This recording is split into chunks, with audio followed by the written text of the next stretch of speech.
हमारे साथ खेल की दुनिया का जाना पहचाना नाम जावेद अंसारी, जिन्होंने कराटे चैंपियनशिप में देश विदेश में जमुई का नाम रोशन किया है, हमारे साथ हैं। उनसे हम बात करेंगे। सबसे पहले इंसाफ एक्सप्रेस बिहार पर आपका स्वागत है। चलिए, मेरा नाम मोहम्मद जावेद अंसारी है और मैं एक अंतर्राष्ट्रीय कराटे खिलाड़ी हूँ और ये वर्तमान में मैं पटना विश्वविद्यालय का छात्र हूँ और मैं बिहार के जमुई जिला का रहने वाला हूँ। आपका कराटे चैंपियनशिप में अब तक क्या अचीवमेंट है? कराटे चैंपियनशिप में मेरा अचीवमेंट स्टेट में कई मेडल है और ऑफिशियल बोला जाए तो 7 स्टेट चैंपियन है। जब से हम खेल रहे हैं स्टेट चैंपियन है 2015 से 23 तक। उसके बाद फिर नेशनल की बात की जाए तो नेशनल में 5 बार पार्टिसिपेट करने का मौका मिला बिहार से, इसमें 2 बार हमारा मेडल है 2017 और 19। और जब हमें ऑल इंडिया इंटर यूनिवर्सिटी खेलने का मौका मिला तो उसमें मेरा 2 मेडल है, गोल्ड और ब्रॉन्ज। इंटरनेशनल में हमें 6 बार खेलने का मौका मिला जिसमें मेरा 2 बार मेडल है और कई बार मेडल से चूक भी गए और कई बार अच्छा रैंक भी रहा। तो कहा जाए तो मेरा नेशनल में 2 मेडल है, 2017 में सिल्वर और 2024 में गोल्ड। और कई टूर्नामेंट जिसमें क्वार्टर फाइनल में कभी हार गए, कभी पहले राउंड में ही हार गए और कभी अच्छा परफॉर्मेंस भी रहा। स्कूल लाइफ में आप कराटा खेलते थे? उस समय ये सब जानते भी नहीं क्योंकि हम जिस गांव से हैं, मेरा गांव का नाम है तुम्बा पहाड़, सुनने में लग रहा हो कि पहाड़ है, तो मेरे घर के आसपास पूरा पहाड़ है और जो मेरा गांव है वहाँ तो बिजली भी नहीं थी पहले। तो हम लोग पूरी दुनिया से कटे हुए थे, हम लोग को पता भी नहीं था कि खेल क्या होता है। बस हम लोग जब शाम होता था तो खेलने जाते थे अपना पहाड़ के आसपास। तो हम लोग कुछ उतना मतलब नहीं था खेल से, अपना गए पार्ट टाइम खेल के चले आए। तो हम लोग को दूर दूर से खेल से कोई संबंध नहीं था। तो आपके तो गांव में जैसा कि आप बताएं कि सुदूर इलाका में पहाड़ी इलाका है, तो बुनियादी सहूलत भी नहीं है कराटे चैंपियनशिप का या खेलने का, तो आप कराटे की इस दुनिया में अपना कदम कैसे रखें? आप जिसे बोल रहे कि कराटे में कोई बुनियादी सुविधा नहीं है, कराटे तो दूर की बात है, तो दूसरा खेल का भी नहीं है। और रही कराटे के बाद तो हम कराटे अपना कैरियर के लिए यहाँ नहीं खेलने के लिए आए थे। हम सिर्फ मूवी वगैरह देख के, हम एक्शन वगैरह सीखने के लिए हम इस क्षेत्र में आए थे कि हमें इतना भी नहीं पता था कि कराटे खेल के भी लोग देश विदेश जा सकते हैं। हमें सब कुछ आइडिया नहीं था, बस कराटे खेलते गए, अच्छा लगता गया और इसी में पूरा कैरियर घुस गया। तो कराटा जो आप खेल रहे हैं, आपका आदर्श कौन है? कराटे के आदर्श कहिए तो मेरा जो फेवरेट प्लेयर है वो है लूगी बुसा, जो इटली के हैं, जो 2020 का ओलंपिक गेम्स हुआ था उसका वो गोल्ड मेडलिस्ट है और 5 बार वो वर्ल्ड चैंपियन भी है। तो मेरा फेवरेट खिलाड़ी वही है। जैसा कि अभी आपने कहा था कि बॉलीवुड का कोई स्टार भी है आपका आदर्श, शुरुआती दौर में आप उनका यही आदर्श मानकर उसकी कॉपी करते थे? जी, अक्षय कुमार सर हो गए, वो किक मारते थे ज़्यादा, अजय देवगन सर हो गए, इन लोगों का बड़ा शौक रहता था कि इन जैसे हम भी किक मारे, बैक फ्लिप मारे, फ्रंट किक मारे, तो अच्छा लगता था ये सब। तो आप तो एक साधारण परिवार से हैं, तो आप ने बहुत सारा चैंपियनशिप खेला है, तो आपको तो बुनियादी सहूलत तक नहीं है, तो आपने जो ये संघर्ष किया, इस संघर्ष की आप दर्द भरी अपनी जो दास्तान बताइए। तो मतलब से बोलना तो उतना आसान नहीं होगा जितना मतलब हम झेले हैं, कि वो तो अल्फाज में बयान नहीं कर सकते ना, क्योंकि वो तो वक्त बीत गया। कई बार तो ऐसा भी हुआ कि जब मेरा एक बहुत लेटेस्ट बात है, जब हम 2019 में तो तुर्की से खेल के आए थे, खेल के आने के बाद जब हम तुर्की में ही थे तो मेरा घर से फ़ोन आता है, उससे मेरी मम्मी बहुत सीरियस थी, उन्हें कुछ परेशानी हो गई थी, बीमारी हो गई थी, तो हम बहुत परेशान थे। घर से फ़ोन किया कि अम्मी अब नहीं बचेगी, बहुत सीरियस है। हम तुर्की में हम वहाँ से क्या ही कर सकते हैं। हम बोले कि अब तो मेरा मैच भी, हम क्या कर सकते हैं, हम आएँगे तो अम्मी से मुलाकात करने जाएंगे। तो हम वहाँ मैच खेले। उस टूर्नामेंट में 69 देश का 190 खिलाड़ी भाग लिए, जिस हम वेट कैटेगरी में खेलते हैं 75 किलोग्राम में। और उसमें मेरा रैंक 13वां स्थान था।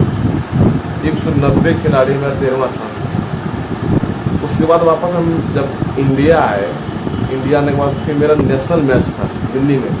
हम फिर दिल्ली ही रुक गए, घर भी नहीं आए। दिल्ली में नेशनल मैच खेले और मेरा ब्रॉन्ज मेडल था। उसके बाद जब हम वापस घर आए तो रियली में मम्मी बहुत सीरियस थी।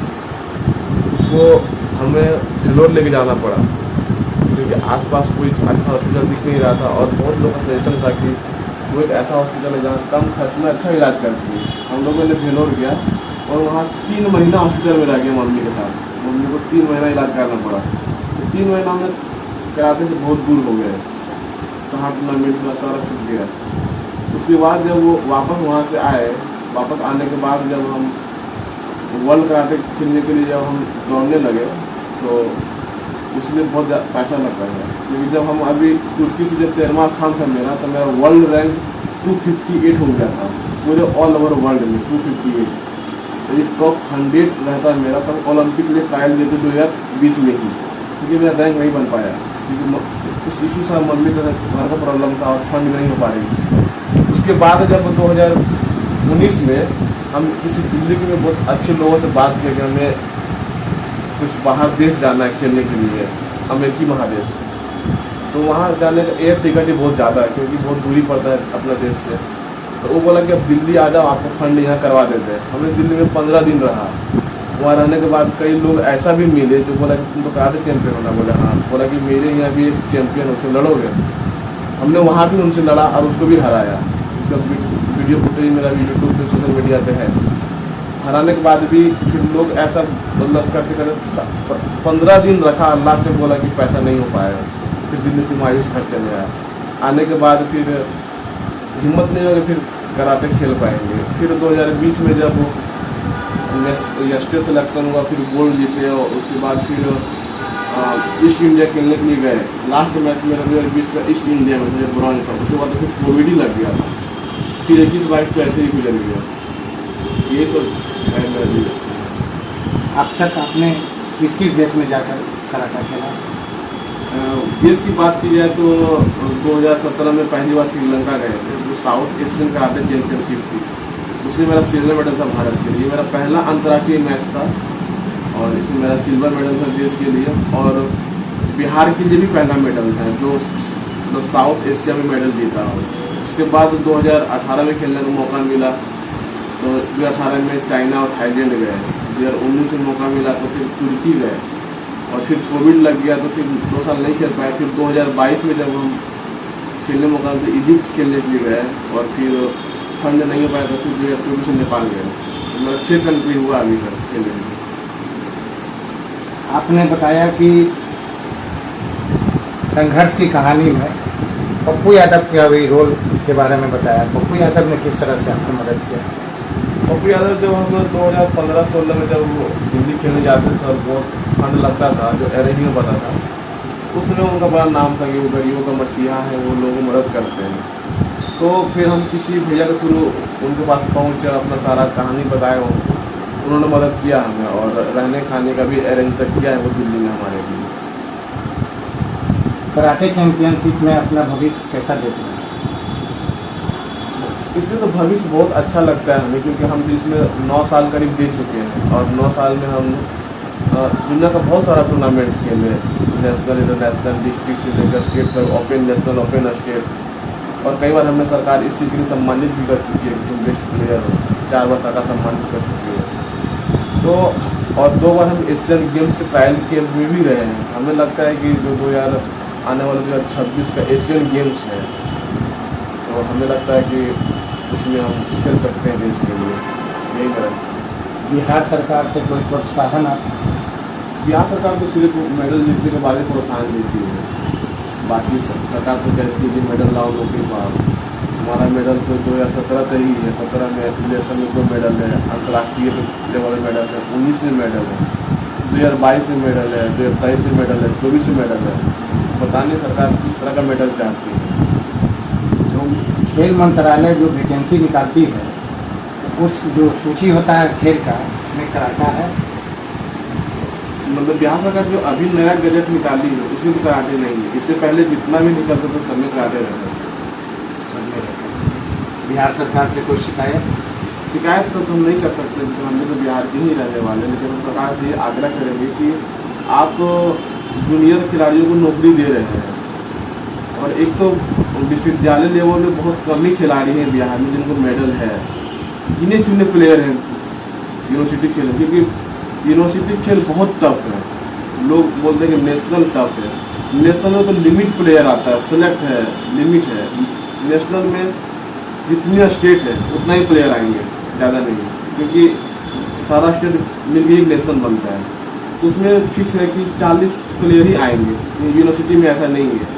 यूनिवर्सिटी में पूरे इंडिया में बहुत यूनिवर्सिटी है, तो हम लोग जिस यूनिवर्सिटी खेलने जाते हैं तो उसमें कम से कम 180, 85, 90 इससे कम यूनिवर्सिटी नहीं रहती है। मेरा जो लास्ट मैच था बिलासपुर में ऑल इंडिया इंटर यूनिवर्सिटी, उसमें 188 यूनिवर्सिटी आई थी, उसमें मेरा गोल्ड था। तो हम सरकार से ये आग्रह करेंगे कि जो कई राज्य ऐसे हैं जो यूनिवर्सिटी खेल वालों को भी नौकरी देते हैं, और बिहार सरकार खुद भी पहले देती थी। सरकार से ये आग्रह है कि आप भी विश्वविद्यालय खेलों को खिलाड़ियों को नौकरी दें, ताकि जो खिलाड़ी दूसरे राज्य से खेल रहे हैं वो बाहर नहीं जाए खेलने के लिए। हमने देखा है कि पंजाब में या हरियाणा में जो खेल में अपने स्टेट का नाम रोशन करते हैं, या स्टेट अपने खेल की वजह से देश विदेश में नाम रोशन करते हैं, उनको डीएसपी बनाया जाता है, एसपी बनाया जाता है, या हाई रैंक कोई पोस्ट दिया जाता है। बिहार में ऐसा नहीं है। तो आप कोई आग्रह या निवेदन बिहार सरकार से? बिहार सरकार से यही कहते कि हम तो सरकार से ये नहीं कहते कि हमें डीएसपी या एसपी बना दीजिए। हमारा जो मेडल क्वालिफिकेशन है और जो मेरा एजुकेशन है उस आधार पर जो नौकरी बनता है वो दिया जाए। हमने कहा था कि हमें डीएसपी ही बना दीजिए। यदि आपको लगता है कि इसका रैंक ये है, इनका नेशनल मेडल है, इनका ग्रेजुएट है, उनको जो उचित है वही दिया जाए हमें। मेडल लाओ और नौकरी लो, ऐसा बिहार सरकार ने के खेल मंत्रालय ने बहुत पहले बोला था।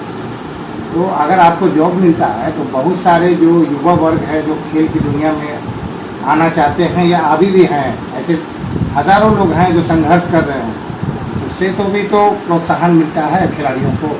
बिल्कुल, क्योंकि हमारे तो बहुत सारे जूनियर हैं जो हमको देख के खेलते हैं। हमारे सोशल मीडिया पर मैसेज आता है कि भैया हमको आपकी तरह बनना है, आपकी तरह देश के लिए मेडल जीतना है, राज्य मेडल जीतना है। क्योंकि हम जैसे खिलाड़ी को भी सरकार तवज्जो नहीं देगी तो फिर वो लोग तो मायूस ही हो जाएंगे ना। बिल्कुल, वो लोग कहाँ जाएंगे। आप तो एक साधारण से परिवार से हैं, में भी बिलो पॉवर्टी लाइन से भी आते होंगे, तो आप कितने भाई बहन हैं? हम 4 भाई 1 बहन है और हम सबसे बड़े हैं। आपके अब्बू क्या करते हैं? अब्बू मेरा टीचर है।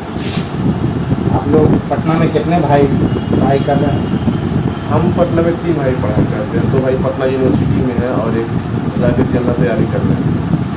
यहाँ ये ठहरे हुए हैं अल्पसंख्यक कल्याण विभाग का, ये सरकारी आवास है, सरकारी लॉज है, यहाँ आपका किराया लगता है या फ्री में? नहीं, ये तो हमें अभी मिला है 2023 नवंबर में, तो इसमें हमें रेंट नहीं लगता है। 300 रुपया फी लगता है जो मेंटेन चार्ज है बस। और 2 भाई और कहाँ रहते हैं? 2 भाई रेंट पे रहते हैं बाहर में। उनका सब रहने खाने का खर्चा सब? तो रहने खाने सब तो पापा ही उठाते हैं खर्च, अभी भी मेरा भी, क्योंकि सिर्फ या तो रहने के लिए दिया जा रहा है ना, खाने पीने का तो नहीं देते हैं, उसका भी घर से ही खर्चा आता है। आप अभी पढ़ाई भी कर रहे हैं शायद? जी, पटना यूनिवर्सिटी पीजी कर रहे हैं उर्दू ऑनर्स से।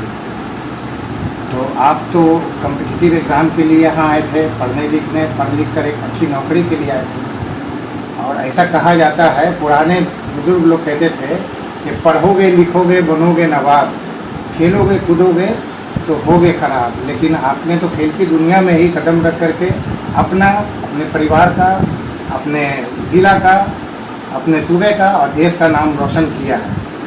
तो इसका श्रेय आप किसको देते हैं? इसका श्रेय तो कराटे में बोला जाए तो जो मेरे आदर्श लोग रहे उन्हीं को देख कर कराटे सीखना शुरू किया। ऐसा ध्यान नहीं कि मुझे हाथ पकड़ के कराटे सिखाया है।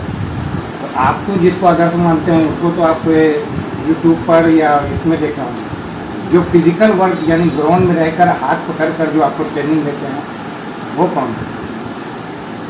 इंडिया की बात करें तो इंडिया में बहुत सारे ऐसे प्लेयर हैं जैसे कि MP का गौरव सिंधिया हो गए और हरियाणा का अमन शेरोन है, ये सब बहुत अच्छे प्लेयर हैं। इन सब इनसे तो मोटिवेट होते हैं, क्योंकि ये लोग कोई आर्मी में है, तो मध्य प्रदेश के गवर्नमेंट जॉब में है। बिहार छोड़ के बाकी जितने भी स्टेट है जो अच्छे प्लेयर हैं, जो राज्य के लिए मेडल जीते हैं और जिन्हें सरकार सम्मान, वो सारा जॉब में है। सिर्फ बिहार के खिलाड़ी, कराटे खिलाड़ी ही बेरोजगार है, बाकी कहीं खिलाड़ी ऐसा नहीं है। हर कोई आर्मी में है, तो कोई अलग अलग हर जगह वो लोग मतलब सेटल है। जावेद अंसारी जी, हमसे बात करने के लिए बहुत बहुत धन्यवाद। सर आपका भी बहुत शुक्रिया। मतलब एक तो बहुत कम ही लोग आते हैं जो ऐसे खिलाड़ी को रोजगार करते हैं, और आप लोग आए इसलिए बहुत शुक्रिया आपका। तो ये थी जावेद अंसारी साहब की संघर्ष की कहानी। फिर किसी नई शख्सियत के साथ या नए मुद्दे पर आपसे मुलाकात होगी। तब तक के लिए इजाज़त दीजिए। जय हिंद, जय भारत, आदाब।